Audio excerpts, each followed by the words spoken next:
I am posting AI Pics. So to get that, you take some photos of yourself, you upload it into the app, and that's it. That's all it needs to see from you.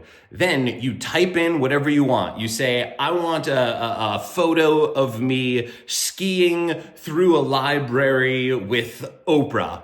And you push a button, and then it gives you 20 different versions of you skiing through a library with Oprah. It's incredible.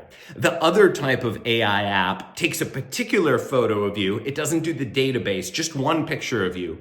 And then you can use AI to edit the photo of you. Before, you had to do this with Photoshop, where you'd hit to hover over specific areas and maybe you enlarge them or you shrink them. But now with the new AI editing apps, you push one button and snap. You can look younger or stronger, whatever it is you want, just in a snap.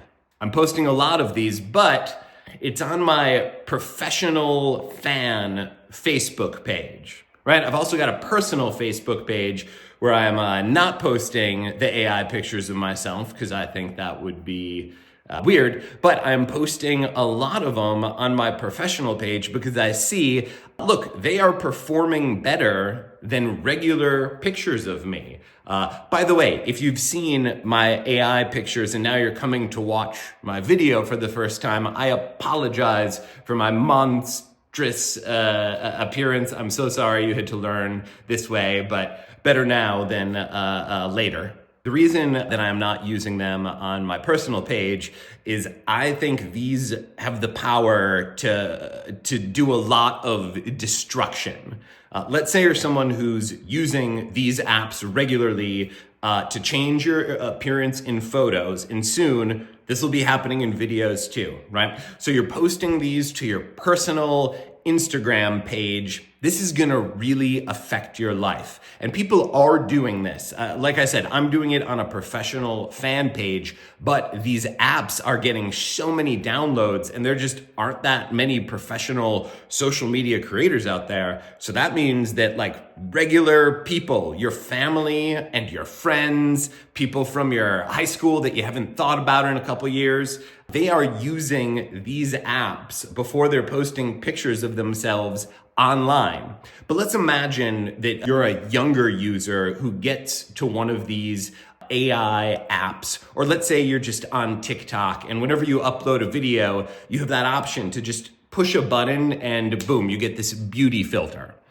My guess is what you'll find is the videos perform better when you use these filters, especially the subtle ones that still look realistic and just make you like 15 or 18% more beautiful in a way that's not obvious. So if you're a younger user and you start using this filter, it starts performing better. All of your videos start incorporating this filter.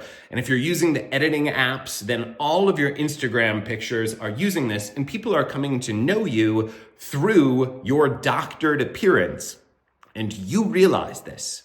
You realize that if they first get to know you from your online appearance and then they come to meet you in person, they're gonna walk up and say, oh my God. And you don't wanna go through that. You don't wanna confront how relatively hideous you are, as I bravely did earlier in this video. So this means you're not gonna want to socialize as much. You don't wanna go out because you realize there's more and more people who've gotten to know you from your altered appearance and you wanna keep your real appearance a secret.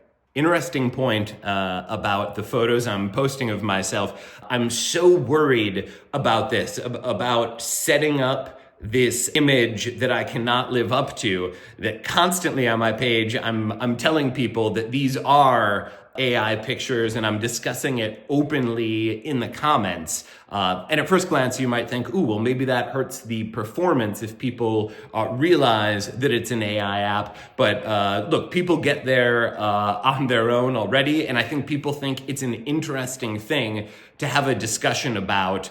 So yes, this is why I'm not afraid to make this video with you. And I know it looks like I have a very fancy Brad Pitt filter on, but I need a newer reference for that joke. These apps are also taking the unrealistic beauty standards to all new highs. In the past, It was really the media, the conventional media, that set these unreal beauty standards with the models and actors. And really, all of it is crazy to begin with, because before we would see a photo of the model, she would have a professional makeup artist team do her makeup, a professional hair team do that. They fly to some location that looks beautiful, but you would never go there and real life. You would be miserable. And then there's a set of like 50 people just to convey this beauty image that in real life does not exist. So then it went to TV and to magazines, where they started with the Photoshop a little bit, the fancy lighting. But still, you could tell yourself, look, those are just like the media people. Those are just the models and the actors. I know that they are not real people. I know real people look different. But now it's not so clear, because now everyone that you know and the people you're socializing with, they have access to this technology where they can just push a quick button and get the filter or the AI app.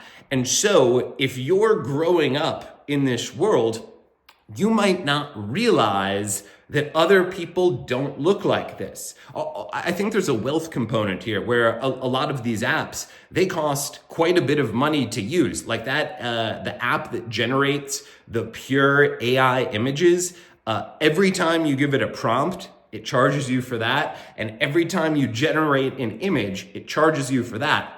Also, most of the images are not good at all. You have to like generate 30 or 40 images before you get one that looks okay.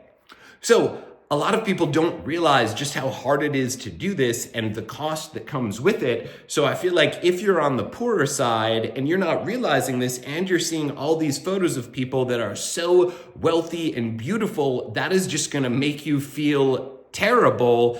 And that's a shame, because it's just not real. Plus, even if you do realize that people are using the apps and the filters, that does not make you immune from the effect. It's like, I know on social media, everyone is just posting their good moments. They're talking about their birthdays, they're showing their vacations, they're out at a party. So when I go to my feed, it seems like everyone I know is just doing vacations and parties.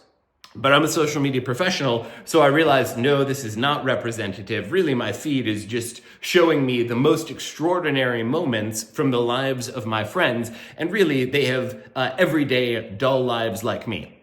I realized that on some level, but also, look, I'm still getting FOMO. I scroll, I see my friends, my colleagues doing cool things. And even though I know it's a performance for social media, it still affects me. And these AI pics and the filters are the same, where even if you know that they exist, it still affects you.